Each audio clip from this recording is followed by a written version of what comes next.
Series testing board बनाना बताएंगे जिससे कि पंखा मोटर कूलर का कॉइल चेक कर सकते हैं खराब है कि सही से। पंखा मोटर कूलर को बिना खोले चेक कर सकते हैं कॉइल खराब है कि सही से। तो इसको बनाने के लिए एक ठो 3 पिन सॉकेट, एक ठो स्विच, एक ठो होल्डर और एक ठो इंडिकेटर लिए। तो सभी को बोर्ड में सेट कर दिया, सभी को वायरिंग करना बताएंगे। ये 2 ठो जो वायर है इंडिकेटर के वायर है। तो सबसे पहले जो है फेस वायर के कनेक्शन करेंगे। तो मेन लाइन फेस वायर है, तो स्विच के निचले वाला पॉइंट में कनेक्शन कर देंगे। बहुत आसान है, अगर आप वीडियो ध्यान से देखते हैं तो आप भी जो है सीरीज टेस्टिंग बोर्ड बना सकते हैं। और जो इंडिकेटर में 2 ठो वायर है, तो इंडिकेटर के एक वायर जो है स्विच के निचले वाले पॉइंट में कनेक्शन कर देंगे, क्योंकि इंडिकेटर के दोनों वायर जो है डायरेक्ट ही कनेक्शन होता है लैब न्यूट्रल में। मेरा चैनल पे बहुत सारा वीडियो इलेक्ट्रॉनिक इलेक्ट्रिशियन से रिलेटेड, तो जाके देख सकते सीख सकते। तो एक ठो और वायर लेंगे, स्विच के ऊपर वाला पॉइंट में कनेक्शन करके और सॉकेट के एल पॉइंट में कनेक्शन कर देंगे। अगर आप कस्टमर के घर जाते हैं पंखा मोटर कूलर रिपेयरिंग करने के लिए, तो सीरीज टेस्टिंग बोर्ड साथ में लेके जा सकते हैं। आप जो पता कर सकते हैं कि कॉइल में खराब है कि क्या चीज खराब है सर, तो इसको जो आप जरूर बना के अपना साथ रख सकते हैं। अब एक ठो और वायर लेंगे, 3 पिन सॉकेट के जो एक ठो पॉइंट बचा हुआ है उसमें कनेक्शन करके और होल्डर के एक पॉइंट में कनेक्शन कर देंगे। बहुत सारा नया नया टेक्नीशियन जो है कमेंट करते हैं कि भैया सॉकेट में सिर्फ फेस वायर का कनेक्शन कर रहे हैं, तो सीरीज टेस्टिंग बोर्ड बना रहे हैं इसीलिए उसमें फेस वायर का कनेक्शन कर रहे हैं। होल्डर के एक पॉइंट में कनेक्शन कर दिया, बोर्ड में न्यूट्रल कनेक्शन करेंगे। तो न्यूट्रल वायर जो होल्डर के एक ठो पॉइंट बचा हुआ उसी में कनेक्शन करेंगे, और इंडिकेटर का जो एक ठो वायर बचा हुआ उसको भी होल्डर में ही कनेक्शन करेंगे न्यूट्रल में, क्योंकि इंडिकेटर में भी लैब न्यूट्रल दोनों का कनेक्शन करना है। तो एक वायर जो स्विच में कनेक्शन कर दिया, एक वायर जो होल्डर के एक ठो पॉइंट बचा हुआ उसी में कनेक्शन करके और मेन न्यूट्रल वायर जो है होल्डर के उसी पॉइंट में कनेक्शन कर देंगे। तो जो सीरीज टेस्टिंग बोर्ड बन के रेडी हो गया। इसी तरह से जो आप ही कनेक्शन कर सकते हैं, बहुत आसान है। मेन लाइन जो फेस वायर है स्विच के निचले पॉइंट में दिए, और इंडिकेटर का भी एक वायर जो स्विच के निचले वाले पॉइंट में कनेक्शन कर दिया। स्विच के ऊपर वाला पॉइंट से 3 पिन सॉकेट के एक पॉइंट में कनेक्शन किए,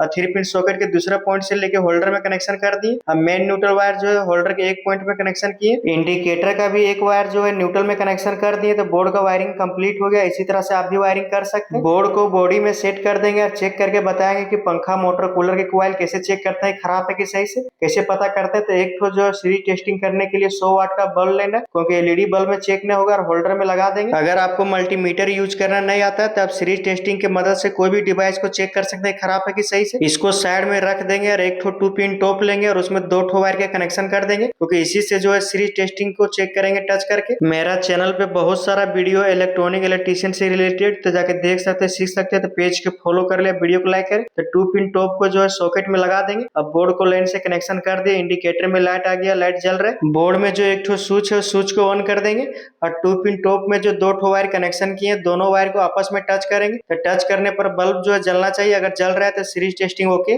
दोनों वायर आपस में टच कर रहे हैं तो बल्ब जल रहा है, क्योंकि सीरीज टेस्टिंग बोर्ड है, इसमें शॉर्ट सर्किट नहीं होगा। तो एक ठो पंखा ले लिए, तो कॉइल से 3 ठो वायर बाहर आए, तो तीनों वायर से जो है चेक करेंगे कॉइल खराब है कि सही से। तीनों वायर में एक एक करके टच कर रहे हैं तो बल्ब जल रहा है। अगर बल्ब नहीं जलेगा तो कॉइल खराब है। अब बल्ब जो है ज्यादा भी नहीं जलना चाहिए, क्योंकि डिम जलना चाहिए। अगर बल्ब नहीं जल रहा है तो ज्यादा जल रहा है तो कॉइल खराब है। अब कॉइल के तीनों वायर से जो है बॉडी में टच करने पर कोई भी बल्ब नहीं जलना चाहिए, अगर जल रहा है तो कॉइल शॉर्ट है। इसी तरह से पंखा मोटर कूलर के कॉइल चेक कर सकते हैं। तो पेज को फॉलो कर ले, वीडियो को लाइक करें।